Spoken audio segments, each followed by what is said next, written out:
told me at this point last year that we'd still be in a fucking pandemic a year later, I don't know what I would have said, but alas, here we are.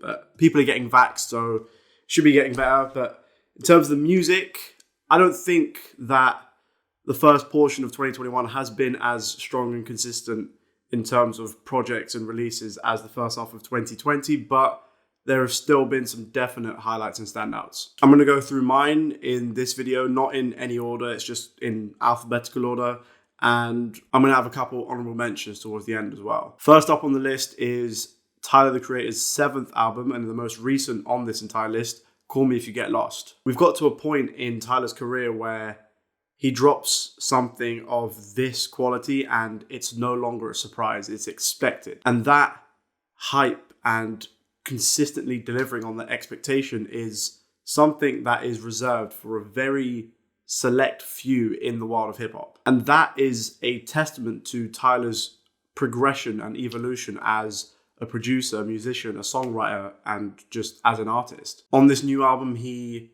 continues that trend of just looking forward, looking for the new sound, experimenting with things that might be on paper a bit risky, like putting NBA Youngboy on an R&B song. But it's always from a place of skill and love for the sounds that have influenced him and the music that he's making, which he seems to genuinely fuck with. Once again, he's taking inspiration from a wide variety of genres, from 2000s hip-hop on the Uzi and Pharrell track Juggernaut, or even reggae on I Thought You Wanted to Dance. It's not a fully fledged concept album like Ego or anything, but it still has a core narrative and themes running through it, which is present in pretty much all of Tyler, the Creator's music. Once again, he continues to push himself and push his sound forward. I'm just always now excited. I've always been excited for every single Tyler release because I've been a fanboy since I was about 14, but now I'm just genuinely anticipating every single thing that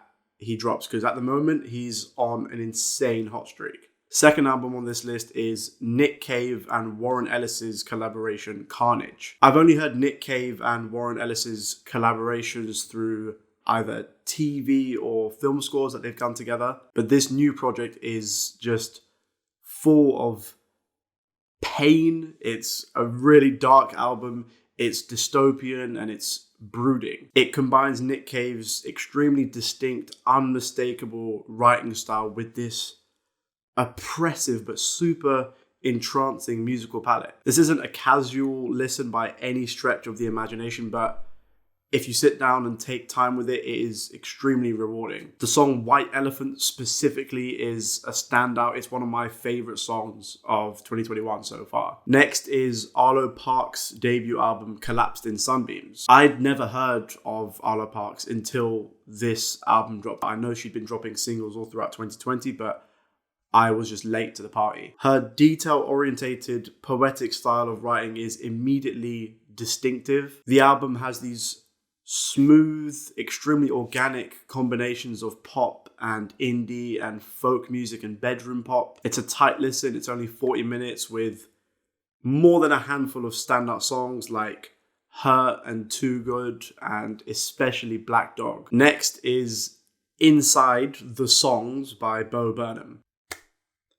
When I tell you I've been obsessed, I very rarely get obsessed with one single piece of art. I think the last time it genuinely happened to me was when Igor came out. But this is on a different level. If you just look aside from the fact that it's a feat in editing and directing and writing and storytelling and cinematography and lighting, on top of all of that, you have an amazing album. Inside as an album feels like Burnham using the guise of this special or comedy as a medium as a way to explore the music he wants to put out rather than it being the other way around. There's so many standout songs that form this layered, tragic narrative. Songs like All Eyes on Me, or That Funny Feeling, or White Woman's Instagram, or Welcome to the Internet, or Bezos 1 and 2. I won't say more about it because I do have a much longer video, I don't know how long it's going to be, coming out about the songs from this album. Next is an album that came out towards the very, very end of 2020, and that's Kid Cudi's Man on the Moon 3. And I'm very aware that Cudi has a dedicated, almost cult-like fan following that love his previous material, especially Man on the Moon 1 and 2.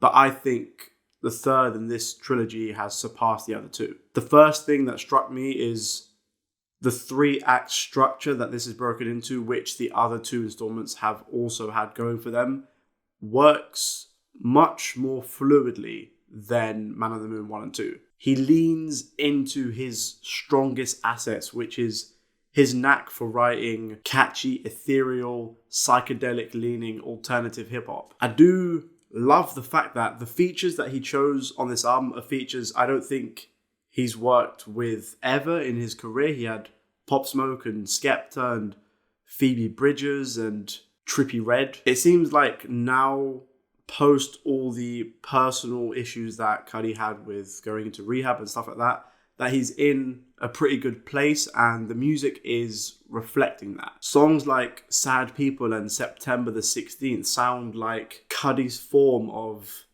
self-therapy.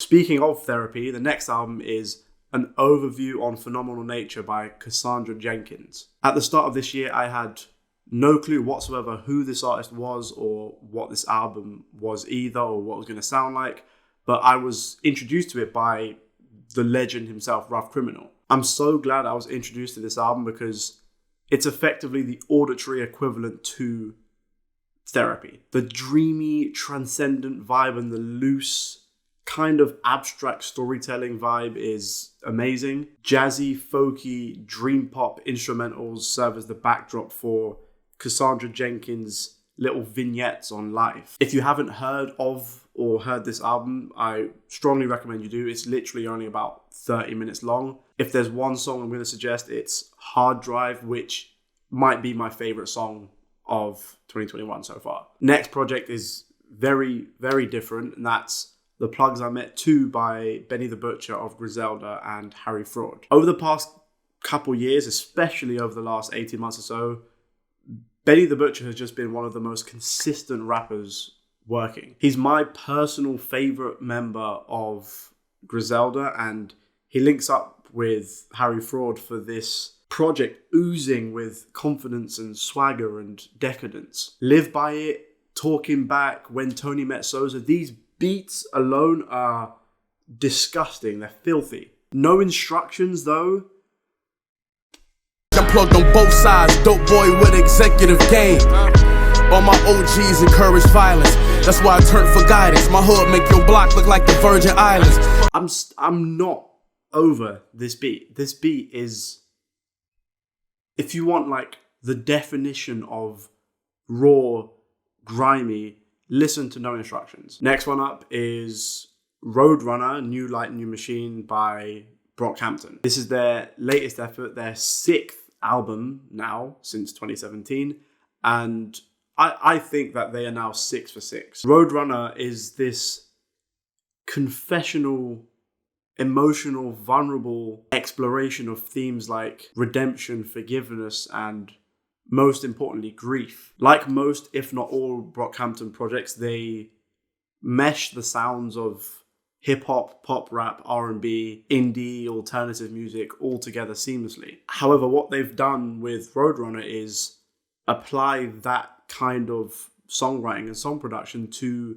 something that's a bit more conceptually focused. Specifically, Joba, whose personal tragedies over the past year or so forms the emotional bedrock and core for this entire project. And it's fitting that his heartbreaking story is the one that effectively closes out the entire project. The next one is another one that dropped at the very end of 2020, and that's Song of Sage Post Panic by Navy Blue. I'd heard small portions of Navy Blue's music prior to this release, of course, because of his proximity to a couple of the members of Odd Future, like Earl Sweatshirt, but I had no idea that he had something like this in his locker. It's a strangely calming and cerebral album with Navy Blue just plunging to the depths of his psyche and emotions to try and find meaning. Instrumentally, it's woozy, lo-fi. If you like someone like Earl Sweatshirt, I think you should definitely give this project a chance. The main difference is I think Navy Blue goes about his rapping in a bit more of a confessional, nostalgic way than someone like Earl Sweatshirt. Many standouts, Self-Harm, 1491, Back to Basics. This is definitely one of the more underrated, underappreciated recent hip-hop releases. Next album is TYRON by the boy slowthai. He came back 2 years after his amazing debut album with his sophomore effort, and he kind of swapped out the more aggressive, confrontational, outward-looking aesthetic for something that was looking inward. I think the main themes of this album are honesty, introspection, and duality. It's split down the middle by emotion and aesthetic as well in the way the songs sound, with the more overt bangers being the first 7 songs. It's this eclectic, manic, scatterbrained exploration of the self. Whether it's finding silver linings in the shitty parts of life on a song like NHS, or just recognizing his background and the struggles he went through on a song like I Tried, he packs so much thought and effort and emotion into this album that's only 35 minutes long. The final album, that's not an honorable mention, is another one that dropped towards the end of 2020. In fact, it dropped on Christmas Day, and you know what it is. It's Whole Lot of Fucking Red by Playboi Carti.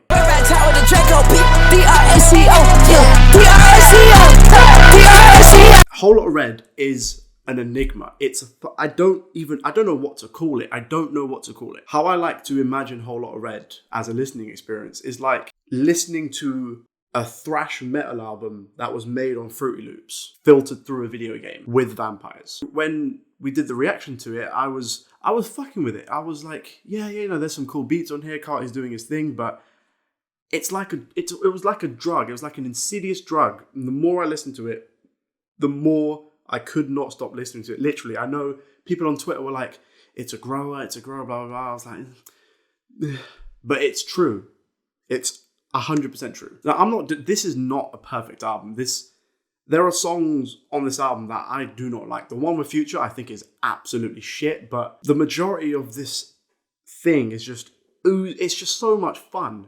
It's so fun. I know by the time it gets to the end of 2021 and I get my Spotify Wrapped, I know half of it is going to be Whole Lot of Red. It's going to be Stop Breathing. It's going to be Feel Like Dying. It's going to be New Neon. It's going to be Go to the Moon. It's going to be all of these tracks. I just love how just in this world of kind of mindless, numbing trap music, Carti has found this lane where he just sounds like no one in this world sounds like this guy.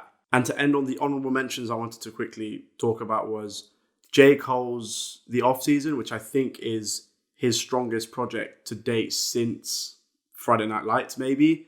Ashniko's Demi Devil, which I think was a very fun little kind of mini album to kind of introduce Ashniko to a wider audience. Wrestling by Kuchka, I believe it's pronounced that. And finally, Sound Ancestors by Madlib. So those are my standout projects from the first half of the year. Of course, let me know in the comments down below what are some of yours. Make sure to like, subscribe, and dong the bell. And I will see you next time.